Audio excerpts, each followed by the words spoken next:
সাদ্দাম হোসেনকে ধরতে যেভাবে অভিযান চালিয়েছিল যুক্তরাষ্ট্র, সম্পূর্ণ মিথ্যার উপর দাঁড়িয়ে ইরাকের প্রেসিডেন্ট সাদ্দামকে কিভাবে আটক করে হত্যা করা হয়েছিল তা কি মনে আছে?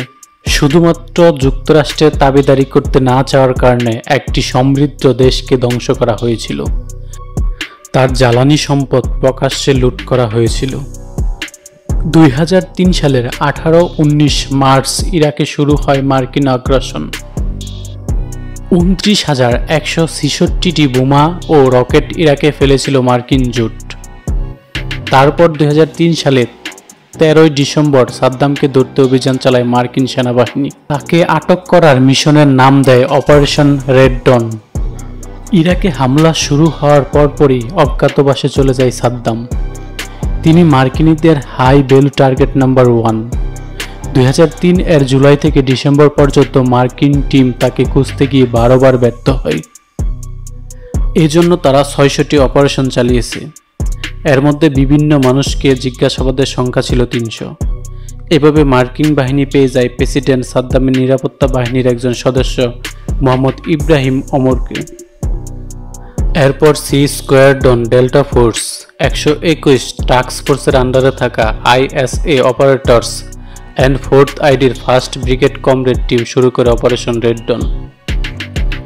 সাদ্দাম হোসেনের সম্ভাব্য ঠিকানা সম্পর্কে জানতে পেরেছিল মার্কিনীরা। স্পেশাল অপারেশন ফোর্সের মোট 600 সদস্যকে পাঠানো হয় মাত্র একজনকে ধরে আনতে, কিন্তু এবারও সাদ্দামকে খুঁজে পাচ্ছিল না তারা।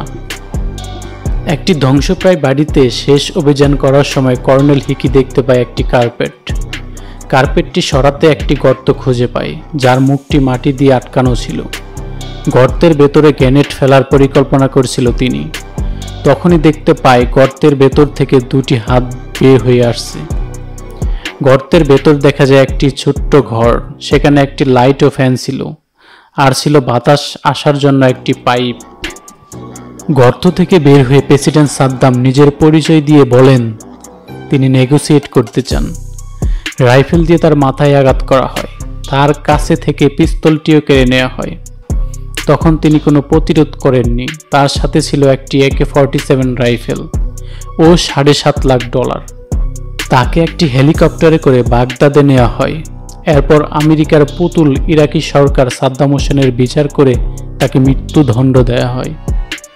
পৃথিবী জুড়ে ডলারের অন্যায় আধিপত্য ঠেকাতে সাদ্দাম হোসেন চেয়েছিল ইউরোতে তেল বিক্রি করতে। সেটার প্রতিশোধ নিতে গণবিদ্বেষী অস্ত্রের সুতোয় ঈদের দিন সাদ্দাম হোসেনকে ফাঁসি দিয়েছিল যুক্তরাষ্ট্র।